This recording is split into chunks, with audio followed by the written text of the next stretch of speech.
Hi, everybody. Welcome to another Hoss Talks FOSS. I'm the Hoss, Matt Yonkovit. I'm here with Alvaro Hernández. Alvaro, how are you today? I'm very good. Thank you for having me today. It's a Yes. pleasure. And and quite honestly, based on your wall, I think people will understand what we're going to be talking about. So before we go anywhere, you have to tell me about the elephant in the room. Right. That's a good one. Yes, there's here's the elephant. It's called Slonic. Slonic, I guess most of part of the audience is maybe familiar with this. That means elephant, small elephant in Russian. And so yeah, it's a mascot of Postgres. So yeah, probably some people say that one of every three words I say is probably Postgres. I don't know if that's true, but for sure, and at least in the data on Kubernetes community, people know that if they say Postgres three times, I will pop Yeah, it's better than saying Beetlejuice three times, right? up. And having Indeed. Beetlejuice pop up. So yes, yes. But no. So what? Tell me about the mask. Where did you get the wall decoration? See, this is actually very interesting. I helped. I created. This is not about me, but I helped founded a nonprofit organization in Spain. One of the goals of this organization is to organize a Postgres conference with a different goal. The goal of interacting more with people, promoting more the hallway track, and being inspiring for what is the future of Postgres. Don't worry, I'm getting to the elephant. And this conference is called Postgres Ibiza. And it happens on the fantastic island of Ibiza in Spain, in the Mediterranean Sea, in summer, or so before the pandemic. It will come back after next year, 2022. And there in Ibiza, there is a shop that is absolutely unbelievable. I love it. It's called the Sluits, and it's so weird, so imaginative. It has like the weirdest things you'll ever see in a shop. Like even the parking lots, they have signals, and like this is for crazy people, this is for drug abusers, this is like for like any kind of thing, and you need to pick one, and everything's crazy in the shop. And they had this elephant. It was just in white. The designer from our team just painted blue, Postgres blue color, and that's where we get it from. We ship it from Ibiza to our offices. Excellent. I mean, it's a very unique piece, and it does set the stage for the rest of the conversation, right? And knowing that you've been in the Postgres space for many years now, maybe enlighten us. How did you get started? Oh, that's a good one. So I'm here by chance, but I haven't been elsewhere also. So I was at the university around year 1997, my second year at the university, and I had to work on a project. I joined a students' union, and I was helping there with the students. And so I was tasked to build some software, and I was just starting with software. And I at some point said, "Oh, I need to store some data." And how can I do this? And I asked a colleague and I say, hey, I need to store data. Where do I do this? Like, like something like told me like a text file was not a good option. So I've heard something called database. I was really not knowledgeable at the time. And my friend said, oh, yes, then you need Postgres. What is Postgres? Search for it. Okay. So I started researching, found Postgres. Oh, this is open source. I can install it. I started using it and never looked back. Postgres has since 1997 fulfilled all my personal, professional, and my customers' needs. And so that's why the only times I've looked to other databases are either because of my personal interest in learning about databases, and I've tried to learn about almost all of them, uh, or because of migrations to Postgres for our customers. But other than that, I really don't have significant experience with other databases because Postgres has always fulfilled all my needs. Yeah, no, and that's great. Starting off early, I remember. That's how my database journey started off as well. I've worked on many different databases over the years. I mean, I started off more towards the evil empire because I started as an Oracle DBA and then moved, towards open source, a few years after college. But I think it's interesting because open source has been so powerful in a university and educational setting.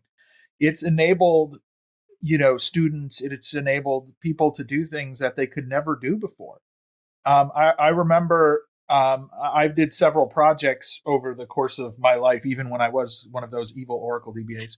Um, and built websites, games, different things, and I always used either MySQL or Postgres or some open source components, PHP, Perl, Python, over the years, because I don't have to like have this huge barrier to entry. Back when I started, back when you were in college, Right. if you wanted to use an Oracle database, okay, that's $50,000. And I'm not the type of student who had $50,000 laying around. I can imagine. I'm guessing you probably fall into the same boat Oh as yeah, me, yeah, but absolutely. yeah. So I started with, the LAMP stack. I started with, different open source components, and it's a powerful thing to enable so many different types of people on so many different, steps on their journey to be able to do really cool and interesting things. Indeed. I also got involved early with the Postgres community itself. Well, I mean, every user is already part of the Postgres community, but I mean, like more active roles. I remember I was attending by then, the main Postgres conference, which was held in Ottawa, still held there. It's called PGCon. And I went there in 2010. And I was attending a talk, and someone said, we're looking for speakers for the next year. No, sorry, that was probably 2009. So we're looking for speakers for the next year. And you don't need to be an expert. I consider everybody an expert. I was like, I'm just a bare bones user. And they said, you don't need to be an expert as long, if there's some topic that you love, you want to speak about it, probably you're already an expert in that topic, and, you should apply. And I was thinking, I'm also not really proficient in English. And this is an excellent opportunity to try to do both at the same time, to speak at the conference, which I've never done before, and also to do it in English, which, it will help me improve a little bit. And so next year I did, and I did my first talk. So that was 2010. It was a disaster. It was a really bad talk. It's still there. But apparently some people liked it. But and a couple of years later, I did another one that also was at least was more successful. Actually, a lot of people came to talk to me after that talk. It created some curiosity around it. And since then, I've done more than 100 tech talks since that year, 2010. Probably around 120 today. And most of them are around Postgres. Well, and this is an interesting thing because, there's so many people who want to contribute to the community, but they don't feel they can because they don't have the code level skills. I don't know C. I don't know, I don't know how to program. They might know the database side. They might run the database. They might know some scripting, but they don't feel that they can contribute. And I think that, sharing your knowledge and being able to share your experiences is probably one of the best ways people can contribute. I absolutely agree. There's actually two sides of this, I would say. One is the type of contribution, and the other one is that you may feel that something is not interesting, even though it is for others. The second talk I was just referring to before. It was a project that we did just for fun called Billion Tables Project. The idea was to see if there's a limit in terms of how many tables you can create on a database. Empty tables, by the way, like no data, just the tables, the structure, right? This was a joke that started one day with some beers by some people. We read it about it, and we decided to go for this. So we aimed for creating 1 billion tables. And this is pretty lame, right? Like, why you ever want to do this without data, and what for? But at the end of the day, we submitted this talk. A colleague of mine and myself, I presented this talk at the conference. And at the end, and I start seeing like major contributors joining the room before I started the talk. And I was like, oh my God, like my second talk ever on a conference. And like the main Postgres people are coming to listen to me. They're nuts or what? This is like a joke. And then when the talk finished, I remember one of them, Bruce Momgen, came to me and said, wow, this is pretty impressive. Like all the tuning that you did and all the lengths that you had to go and all this parallelization that you had to go just to be able to create these tables. And by the way, you found the limit that we didn't even know about it. Like, this is amazing. And I was shocked. I was not expecting, I was thinking it was a pretty lame talk that nobody will ever listen to, but it was very interesting for many. And still today, some people refer to it like a tuning example of some extreme cases. So whatever you feel so one topic is what you may not consider interesting, might be definitely interesting for others. So don't hesitate to try to share it. The other one is that, and this is probably a problem in the Postgres community. There's a strong bias towards praising code contributions, which are obviously awesome, and not putting into the same category, or at least a similar category, non-code contributions. And those are critical for a community too. Be it organizing conference, creating documentation, promoting Postgres in your timeline, in whatever social media. Like, there's so many things that you can do to contribute to a community that are non-code contributions that that is a little bit something we're missing. Yeah, and I think that this is where it's interesting. I see this in the Postgres space as a great opportunity for all those in the community to accelerate, because from a entry level perspective, Postgres is, growing. It's becoming, more and more popular every day, but it is so difficult for a lot of developers to adopt as easily as some of the other databases that are on the market. And it's not that there's lack of information, but a lot of times people who have been in the community for a long time, I've done this myself as I do talks on things I'm familiar with, Mm-hmm. I tend to overlook or neglect the easy things because I assume people know them. Even if I'm not making the conscious decision, subconsciously I assume everybody should know how to do an installation, or everyone should know how to configure this out of the box, or how to fill in the blank. Yeah. And now we've got more developers in the world than we've ever had before. So many developers. Right. And a lot of them have learned for the first time the easy ways to deploy code or to build infrastructure. Amazon, big button, right? Spin up an instance. It's magically there. Throw some data in an object store. You're done. Yeah. So their idea on easy is vastly different than mine. Totally. We see that, or I consider this as a notable problem. Postgres is growing a lot. This is undeniable, and this is fantastic. I'm very proud of it. But is it growing as much as it could? Is the developer base with also having a sustainable growth? You already mentioned it. There's more developers than ever in the world, and there's also as many projects, more than any other time, in terms of open source projects available. And we're always bound by our human nature, right? So when you're trying to contribute in your free time to an open source project, there's so many to choose from, right? And creating friction is potentially a barrier for adopting new contributors.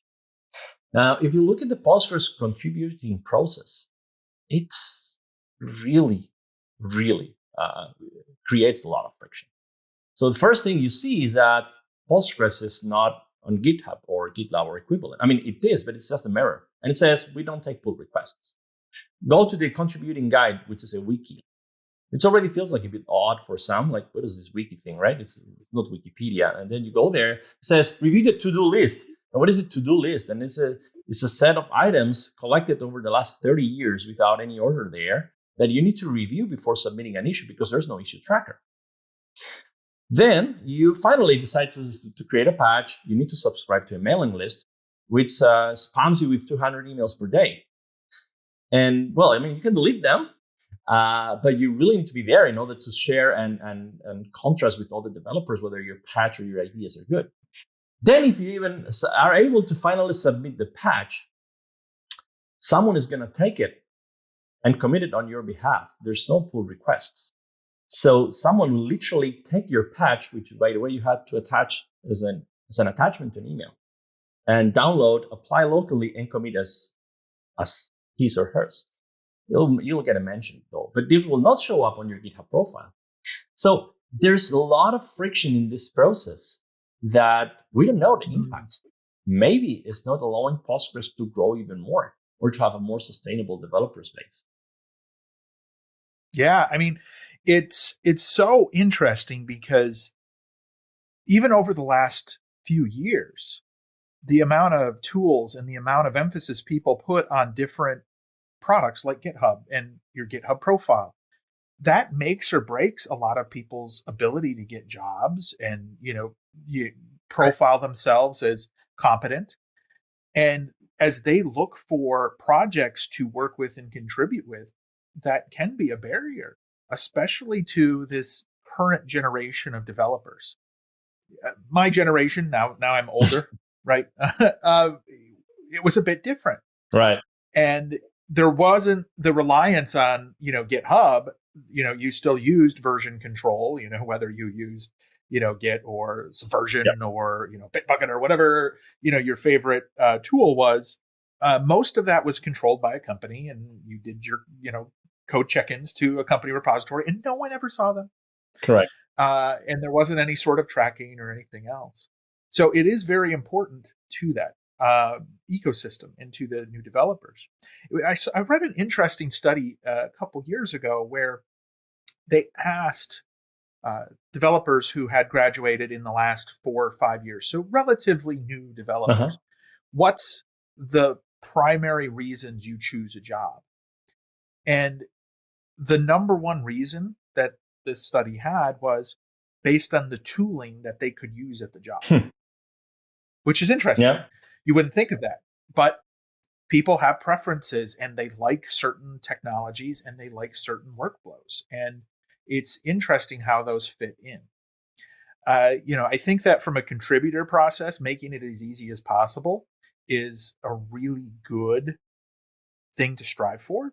I think it's also important to strive for ease of use for end users to install and developers using the product as opposed to contributing to it. Right. And I think that both of those need to be satisfied in order to accelerate growth even more. Yeah. Actually, this last topic is quite interesting to me, personally, as part of my day job. The easy of use of Postgres. If you would ask anyone, is it easy or difficult to use Postgres? Actually, you may find the answer like it's trivial. Because, you go on a Linux box, Ubuntu or Debian, and you say apt-get install Postgres, and boom, in a few seconds, you've got Postgres running on your laptop. Now, the question is, this is a Postgres you want to run in production? The answer then is probably no. And what is the distance between this very quick installation and what you run in production? And it turns out to be huge. You need to install a lot of all the components that don't come with Postgres. You need to do a lot of tuning. You need to understand all these tools to pick the right ones from the ecosystem, which ones work with which ones are good, which ones are not totally that good to your use case, and to put them all together. And this is becoming an increasingly difficult problem, which it ends up requiring a lot of effort, a lot of Postgres expertise, which is not available to anyone. So in reality, using Postgres may be considered like super simple, but running Postgres with production quality, production warranties, and an enterprise ready, let's call it that, environment is quite hard. So that's, again, another barrier to adoption from that perspective. That's something that we really need to work on. And I'm personally trying to get hold on this problem. Yeah, I mean, when you look specifically at the Postgres ecosystem, Postgres has a great core database. And like you said, easy to get that core out of the box. But how many extensions exist? How many projects exist? I once did a quick GitHub count. There's over 100,000 different Postgres related projects. And there are over 1,000 different ways to do high availability. There's thousands of ways to do backups. So it's hard to understand that ecosystem sometimes. And there's a lot of debate over which tools you should use for which use cases. And when you don't use the right tools, often you can harm yourself more than help yourself. Indeed. Yep. And I think that's where, your company, OnGres, you've been doing quite a bit of work to try and help users in the community understand where those pieces fit, correct? Yes, absolutely. We actually call this the Jekyll and Mr. Hyde problem of the Postgres ecosystem. The Postgres ecosystem is vast. You put some numbers into it. Like there's so many options. And this is very good because you have a lot of options to choose from. You're not bound to the tool mandated or kind of bundled by the vendor. But it's also a problem because unless you're an expert, you don't know which one is the right one. And recently Yeah. split rings and data corruption by some tools which were not maybe correct for that use case at least. And so yes, we are trying to make, we say this, that we're trying to make Postgres easy to run in production, which sounds like trivial, but in reality, as we're discussing, is a big problem. And it's actually even more complicated when you think about all the potential environments in which Postgres may run. We actually call Postgres, I don't know if you would agree with this, but we call Postgres Linux, like the Linux kernel. It's a little bit bare bones. I mean, it's fantastic. It has all the core functionality, all the SQL compatibility, and all these features of storage, and warranties, durability. But then you need a distribution around it. You need a set of components around Postgres that will make the distribution, the Postgres distribution. We call this the stack problem. You need a stack of components next to Postgres to be able to run, production kind of workloads. Yeah, and I think that's one of the critical things that I've seen is a lot of companies start off with, we want to replace Oracle or we want to replace SQL Server, and we're going to move to Postgres. And coming from those environments, there's an expectation that certain tools, certain functionality is there out of the box. Exactly. I mean, you would never think that from a SQL Server or an Oracle perspective, hot backups or, HA capabilities would require additional software or third-party components in an Oracle or SQL Server environment. So there is that kind of translation miss that sometimes does occur. Yeah, exactly. That's exactly the case. That's what we have found. And some people come and say, and what is the Oracle Enterprise Manager of Postgres? There's actually none.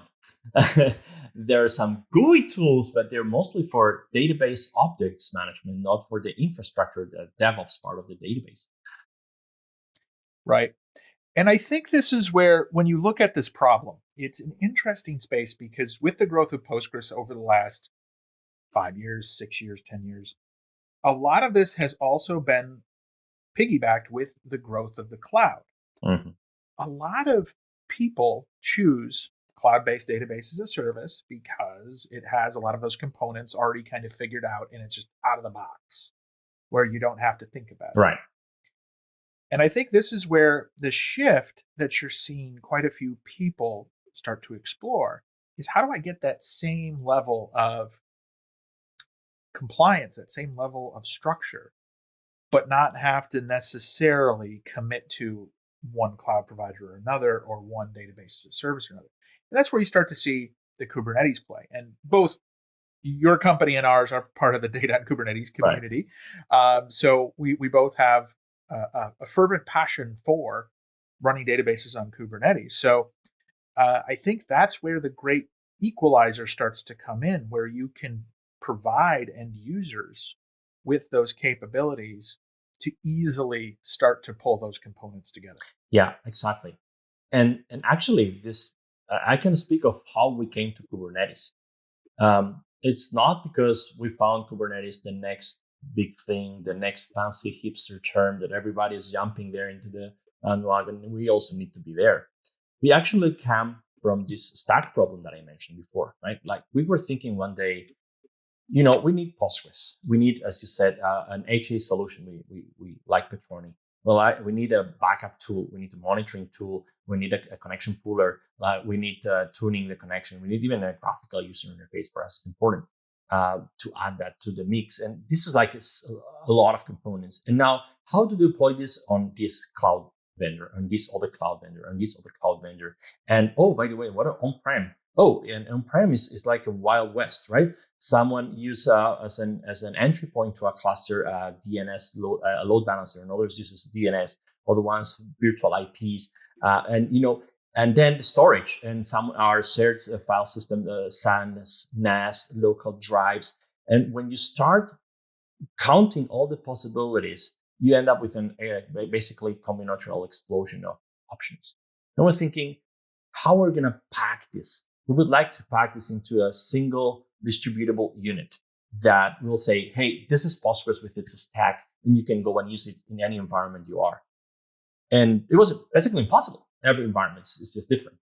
And we're tired of writing Ansibles and copy and pasting them because you cannot 100% reuse them. I mean, you copy them, these change, blah, blah, blah. But that's not sustainable and that's not maintainable. So, and we realized that Kubernetes was the answer. Kubernetes is the API to distributed systems that is hiding from you the details of how compute is, how networking most importantly is, and how the storage is. And just program with against the API, and it will be the responsibility of the cluster administration, the Kubernetes administrator, to map that to physical or virtual infrastructure, right? And so that's how we came to Kubernetes, is the answer to creating a single package that you can distribute containing Postgres, the stack of components that we believe in this case are the better ones for most use cases, and run on any environment, whether it's a cloud environment, on-prem, or any mix of hybrid clouds, or however you want to call it. Yeah, and I think that that's a powerful way to help users use the right tools and have the right setup. You look at most applications developed nowadays, they are cloud native by default. So there's already people who are comfortable running Kubernetes. Mm-hmm. So adding another Kubernetes component or another operator to the mix is a very natural step, and it fits into how they've come to think about their application deployments anyways. So it coincides with that. But it also gives us the opportunity to bake in some of those best practices and some of the things that people often miss when they start trying to manage infrastructure that they don't really understand. Encryption, backups, high availability, sometimes performance tuning or scaling, things that you can bake into a lot of the operators as you scale your resources up and down. And I think that helps people to overcome and run better applications out of the box because they don't have to worry about a misconfigured database right off the bat. Yeah, that's you have touched on a point that is key for us. This open source software that we have written for running Postgres on Kubernetes called StackGres, like a stack on top of Postgres, right? And one of the goals, as I mentioned before, we're trying to make Postgres more accessible for production usages. And Kubernetes users are already used to a certain pattern on how to do some things. They know how to create YAMLs. They know how to create CRDs. They know how to list components, to deploy services, to attach labels to various elements, right? So one of our goals was to make that experience also seamless with Postgres. And Postgres, again, requires a lot of expertise and requires a lot of tuning to run in production. So it's not enough to just say, oh, this is a way of running Postgres on Kubernetes. But you still need to understand this configuration parameter, this is going to be this file created under this path that means this and has this other different format, which is not usual to you, or that you need to apply this tuning, or that you need to pick between these two tools, which you don't know anything, right? So one of our goals was to hide all these details from the user. You still have the option to tune them if you're an expert, but by default, they're hidden from you, and everything is exposed in a very high level interface. So we're leveraging here a lot the CRDs, the custom resource definition that Kubernetes provides. I consider them kind of an API also. They're part of the API surface at the end of the day, right? It's like a specification. And you as the application, in this case, the operator, creators, we can say, we believe this field is important, which has this meaning and this other meaning. And if you make them sufficiently high level and again, abstract them away from Postgres inner details, then any Kubernetes user that is used to work with YAMLs and CRDs will be able to deploy clusters with production quality as if one of our company's experts would be doing this. So for example, instead of asking the user to create a 50 lines of YAML cluster definition file, including references to files like PostgreSQL.conf, pthva.conf, Patroni embedded configuration, about tuning role max size and how replication works and all these things, you can just create a cluster with probably less than 10 lines of YAML, where the more advanced concept you're going to be talking about is the number of instances you want, the Postgres version that you want, or the size of the disk that is going to be attached to every pod. Those are concepts that are understandable by anyone. Then if you want, you can create a custom Postgres configuration and tune the parameters. And even then, we're not even talking about the config file. It's yet another CRD, yet another YAML, because that's how the ecosystem works on Kubernetes. But it's not only that. We have also tried to use and reuse existing CNCF components and build them into the system so that users are also more used to them. For example, you talked about encryption and, for example, SSL communication, right, which is important for Postgres. In StackGres, we don't use Postgres SSL support. This is simply not even compiled in. We actually helped and worked together with the Envoy community, the Envoy proxy, to develop Envoy is also extensible like Postgres and accepts plugins or filters. And we help, and with their help, we develop a plugin for Envoy that understands the Postgres wire protocol and is even able to terminate SSL. So instead of terminating SSL at Postgres, we terminate SSL as Envoy, which runs as a sidecar to Postgres. This is also transparent to the users. The users don't even need to understand that. But then when you're going to manage the SSL certificates, we are now connecting Envoy with Cert Manager, so that Postgres SSL certificates are directly managed by Cert Manager, which is what people understand in the ecosystem. It makes it easy because you're meeting the users where they are and the administrators where they are. Yeah, we call this, I don't know if so you totally don't have correct, to give them, but we call this that we are trying to reduce the cognitive burden of using a new tool, because this new tool is leveraging on tools and configurations and style and patterns that you already know.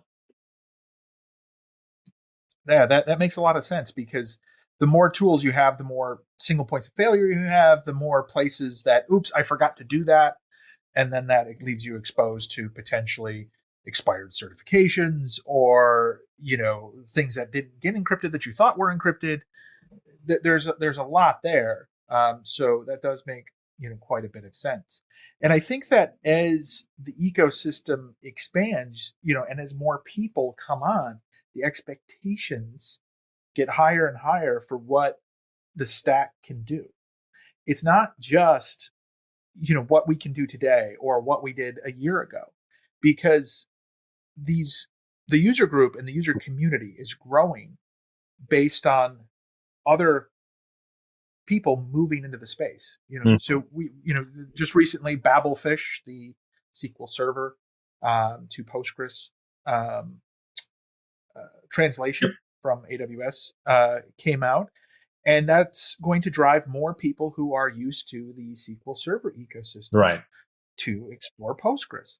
They have a set of expectations and tooling and processes that might be completely foreign to many in the Postgres space or in the Linux space. Very likely. And so how do those match up, and how do you make it easy for them?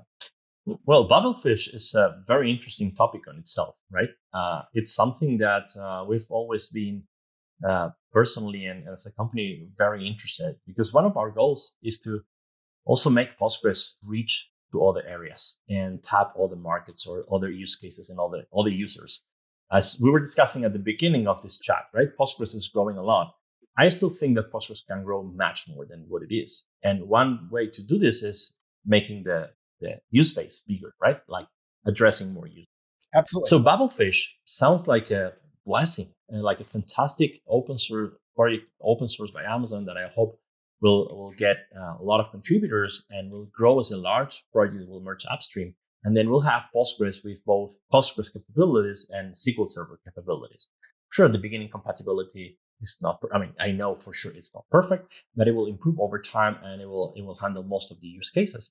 And then we're widening the user base, right? We're making Postgres achieve more market share and address more users.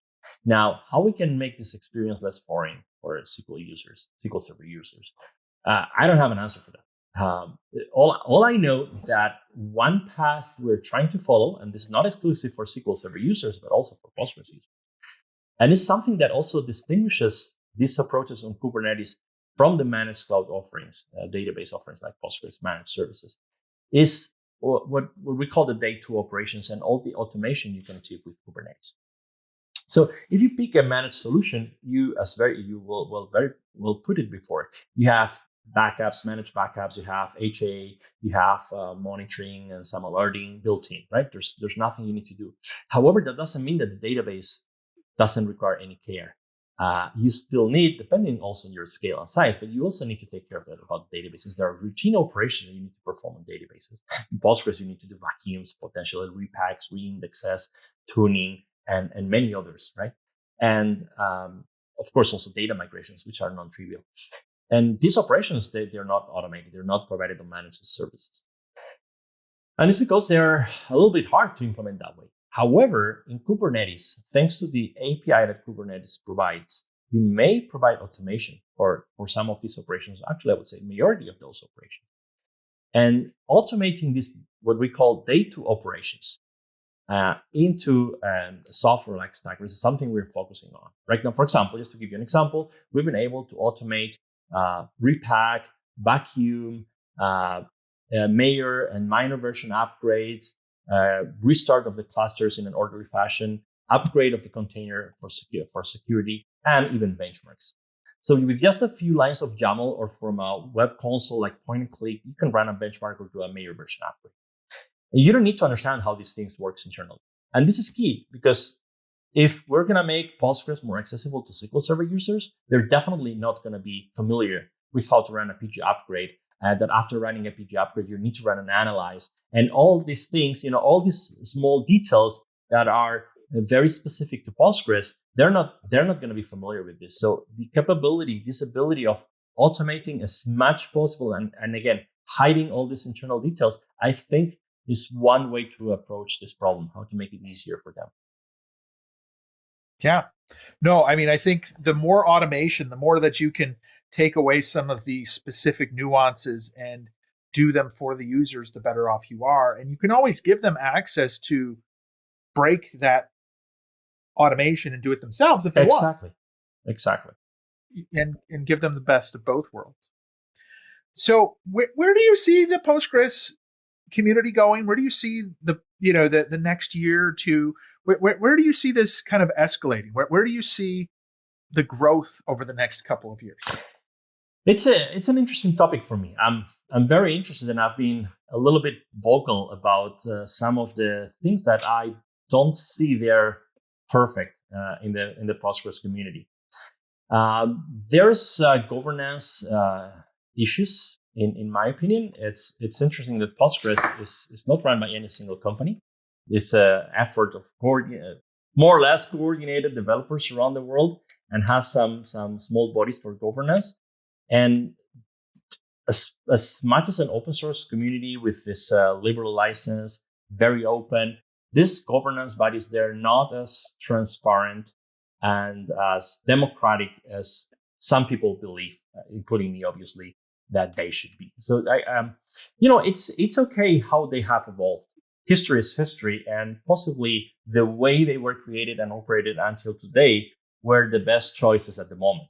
And I have no regrets of that. I believe that's and actually they have taken us as a Postgres community very, very far. So hats off to that.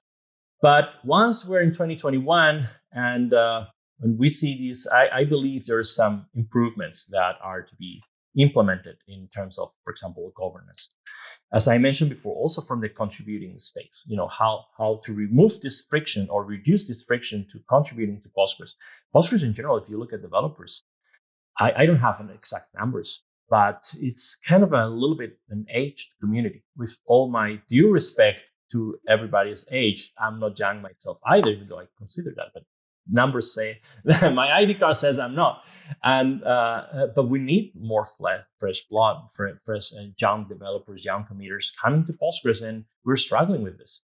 So there's this problem, and actually things like Babelfish represent, in my opinion, and I could be totally wrong here, both an opportunity and a challenge at the same time.